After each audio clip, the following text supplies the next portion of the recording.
Minu nimi on Ülle Soonpuu ja ma olen Juhani puukooli aednik. Täna me näitame teile, kuidas istutada viljapuud. Selleks oleme me välja valinud sammasõunapuu sordi Ilse, valmis pannud mulla, vee ja labida. Nii et hakkame pihta. Tihti küsitakse meie käest, kas viljapuid võib istutada terve kasvuperioodi jooksul või ainult kevadel ja sügisel.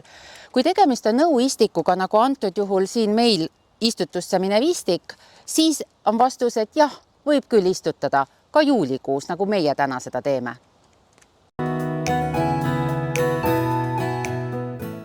Istutusauk on meil siin juba varasemalt valmis kaevatud. Istutusaugu suurus sõltub eelkõige taimepoti suurusest. Antud juhul on tegemist 7,5 liitrise potiga, millel siis mahult. Ja kui me hakkame istutusauku kaevama, siis mina olen soovitanud istutusauk teha kusagil 10 sentimeetrit kuni 15 sentimeetrit suurem nii sügavuselt kui siis laiuselt. Istutusaugu kaevamise käigus tekkis meil olemasolevat mulda siia kuhja, kuid kuna me tegime istutusaugu sügavama, kui on meie poti suurus, siis see võimaldab meile anda siia istutusauku paremat mulda. Te võite sinna segada kanakakagraanulit, te võite sinna segada head kompostmulda või ka panna näiteks osmokott mineraalväetist, kui mida keegi eelistab. Meie oleme siia kärusse juba valmis seganud komposti turbaseguse mulla, mida me siis paneme enne istutust siia samma istutusaugu põhja, selleks, et täita seda sügavust. Ja kindlasti, kui te panete siia erinevaid juurdumist ja kasvamist toetavaid mullasegusid, siis kindlasti kasutada juurde ka olemasolevat mulda, et segada nad omavahel kokku. See aitab paremini taimel selle keskkonnaga kohanduda.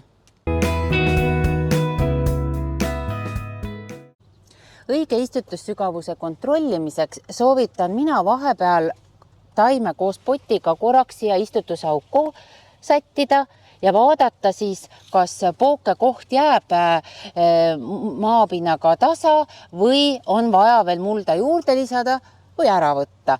Selleks ma kasutan sellist pulka, millega ma siis määran ära selle istutusaugu kõrguse ja kontrollin pookekohta.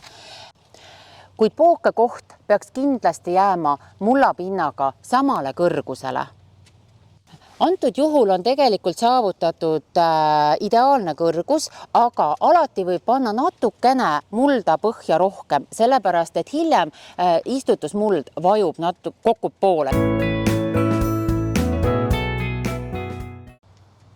Kui istutusauk on istutamiseks ette valmistatud, mullaga täidetud, õige kõrgus saavutatud, siis enne istutust on kindlasti väga tähtis valada istutusauku natukene vett, nii kevadel, aga eriti just suvisel istutusel.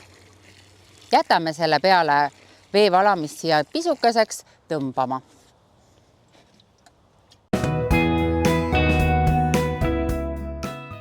Nii nõuistikul on tähtis nüüd eemaldada võimalikult ettevaatlikult pott. Ja kui me nüüd selle poti eemaldame, siis avaneb meile selline vaatepilt. Siin on näha, et tegemist on võrku istutatud viljapuuga. Võrku istutamise meetodit kasutatakse puukoolis selleks, et luua kunstlikult toetav mullapall. Ja väga tähtis on teada seda, et võrku ei tohi eemaldada. See on aja jooksul ise lagunevast materjalist ja taime juurdumist ta ei takista. Eriti tähtis on seda teada varakevadistel viljapuu ostmise puhul, kuna viljapuu on hakanud siis just noori juure hakatisi arendama ja kui seda võrku eemaldada, siis selle käigus te võite pigem vigastada kui head teha.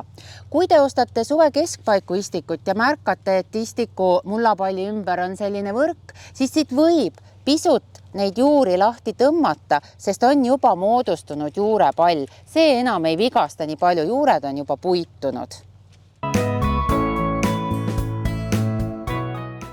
kui me oleme poti eemaldanud ja natukene ka juuri lahti tõmmanud, nagu meie siin praegu juulikuus teeme, siis võime asetada selle taime siia istutusauku, natukene suruda teda põhja kinni, selleks, et me saaksime mulda hakata lisama.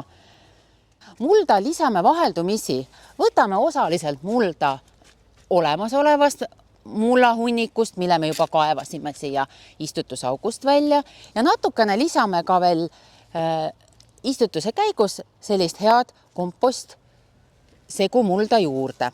Nüüd poole istutuse jooksul tuleb ka siia põhja seda mulda kinni vajutada ja seda tuleb teha jalaga, tugevasti surudes, selleks, et juured saaksid korralikult kontakti mullaga, sest et kõige halvem on see, kui juured jäävad õhku ja nad hakkavad seal tuule ja enamasti tuulega hakkab taim kõikuma ja siis see lõhub juuri rohkem, kui see jalaga vajutab.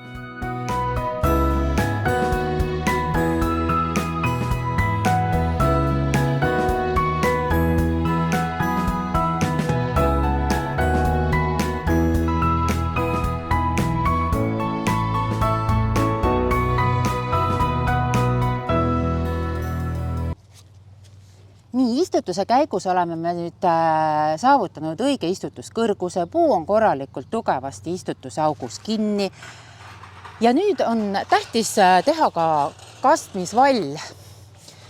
See on tähtis selle jaoks, et kui te kastate või kui sajab ka vihmavett, siis tekiks siia puu ümber selline lohk, et see vesi ei uha siit minema, vaid kõik koondub siia juure ümber ja siis on võimalik tagada selle, et kogu vesi, mis on puule kastetud, jõuaks ka juurteni.